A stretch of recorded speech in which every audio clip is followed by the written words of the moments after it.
സംസ്ഥാനത്ത് മഴ മുന്നറിയിപ്പിൽ മാറ്റമുണ്ട്. റെഡ് അലർട്ടുകൾ പിൻവലിച്ചിരിക്കുകയാണ്. ഇടുക്കി, പാലക്കാട്, മലപ്പുറം ജില്ലകളെ റെഡ് അലർട്ട് പിൻവലിച്ച് ഓറഞ്ച് അലർട്ടാക്കി. ഇതോടെ 10 ജില്ലകളാണ് ഓറഞ്ച് അലർട്ട് ഉള്ളത്. സാന്ത്വന സാജു ഉണ്ട്. സാന്ത്വന, റെഡ് അലർട്ടിൻ്റെതായ സാഹചര്യം ഇല്ലെങ്കിൽ പോലും ശക്തമായ മഴ തുടരും എന്നാണ് മനസ്സിലാക്കേണ്ടതല്ലേ? 10 ജില്ലകളാണ് ഓറഞ്ച് അലർട്ട്.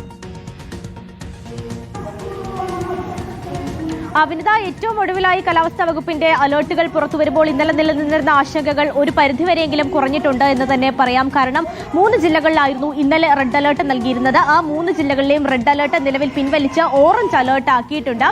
ഇടുക്കിയിലും പാലക്കാടും അതുപോലെ തന്നെ മലപ്പുറം ജില്ലയിലുമായിരുന്നു ഇന്നലെ റെഡ് അലർട്ട് ഉണ്ടായിരുന്നത്. ഈ 3 ജില്ലയിലെയും റെഡ് അലർട്ട് പിൻവലിച്ചാണ് ഇപ്പോൾ ഓറഞ്ച് അലർട്ട് നൽകിയിരിക്കുന്നത്. ഈ ജില്ലകളിൽ അതിശക്തമായ മഴ ഉണ്ടാകുമെന്നൊരു മുന്നറിയിപ്പാണ് ഉണ്ടായിരുന്നത്. ഇന്നലത്തെ അലർട്ട് പ്രകാരം അതിതീവ്ര മഴ ഉണ്ടാകുമെന്നായിരുന്നു അലർട്ടിൽ ഉണ്ടായിരുന്നത്. ഇന്നിപ്പോൾ മഴ മുന്നറിയിപ്പ് കുറച്ചിട്ടുണ്ട് എങ്കിൽ പോലും വിനിത, ഇത് ശക്തമായ മഴ തന്നെ സംസ്ഥാനത്ത് തുടരും എന്ന് തന്നെയാണ് മനസ്സിലാക്കുന്നത്. കാരണം 10 ജില്ലകളിൽ ഇന്ന് ഓറഞ്ച് അലർട്ടും 4 ജില്ലകളിൽ യെല്ലോ അലർട്ടും നൽകിയിട്ടുണ്ട്. എല്ലാ ജില്ലകളിലും മഴ മുന്നറിയിപ്പുള്ള ഒരു ദിവസം കൂടിയാണ്. പത്തനംതിട്ട മുതൽ വയനാട് വരെയുള്ള ജില്ലകളിലാണ് ഓറഞ്ച് അലർട്ട് നൽകിയിരിക്കുന്നത്. അതുപോലെ തന്നെ തിരുവനന്തപുരം, കൊല്ലം, കണ്ണൂർ, കാസർഗോഡ് ജില്ലകളിൽ യെല്ലോ അലർട്ടും നൽകിയിട്ടുണ്ട്.